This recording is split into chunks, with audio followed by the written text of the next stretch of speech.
Well, the automotive sector, of course, is an incredibly important part of our economy. How long have we been organising workers in this sector? Literally since companies started making cars 100 years ago.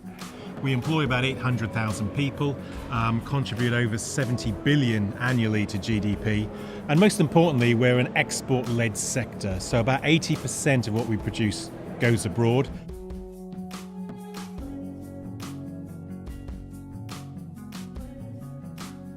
From a sector that saw a downturn in the early 80s, it's been completely transformed, and that's largely down to the skills and efficiencies of the businesses involved and the workforces involved. All of that, unfortunately, is at risk if we don't get a decent Brexit deal.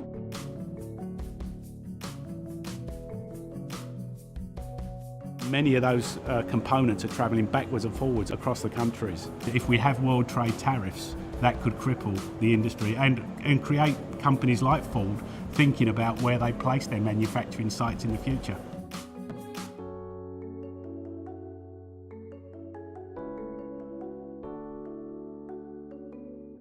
I mean, and the motor industry is changing rapidly, you know, with the CO2 emissions and everything else. So diesels will be a thing of the past. Who knows what the future is going to hold? But if it goes to electrification, you've got to have an infrastructure to be able to do that. And that's one thing that we should be pushing the government to do. Because of a massive shortage in terms of engineers in this country, and it affects the automotive sector and it affects the wider manufacturing sector in general. We're finding it very difficult in many of our industries to actually get the skills we need. Many of our skilled workers are coming from abroad now to be able to actually fill the vacancies we have for the things in electrification and more modern techniques that we're using in the industry today. We're miles behind somewhere like Germany, and that can't be driven by a single company, no matter how big or how successful. It has to be driven by government policy, and we're just simply not seeing the investment in the numbers and at the speed that we need to keep us up with our European counterparts, and our fear is in the medium and long term we'll get left behind. That would encourage companies to offshore their business to mainland Europe. The government's role is to make sure that it provides a fertile business environment so that businesses take those risks, they take those investment decisions, they expand their assets, their machinery, their workforce. We need to make sure that in the next 10 years, Britain is a high-skilled, high-paid workforce.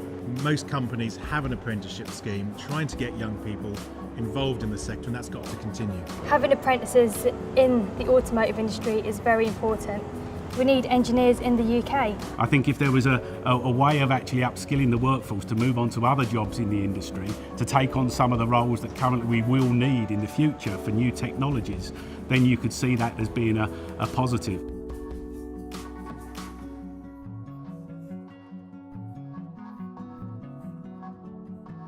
We really could do with the government coming out and committing that they will continue to get secure single market access with our current basis. Globally, if you're to be successful, you need industry, you need the workforce, you need government to act as one to make sure we remain competitive. It's vital that the voice of our members, the voice of Unite, is listened to. That's why we're building relationships with governments, making it clear to companies about future investments. And I'm confident that if we maintain that solidarity, we'll be able to protect a very, very important sector.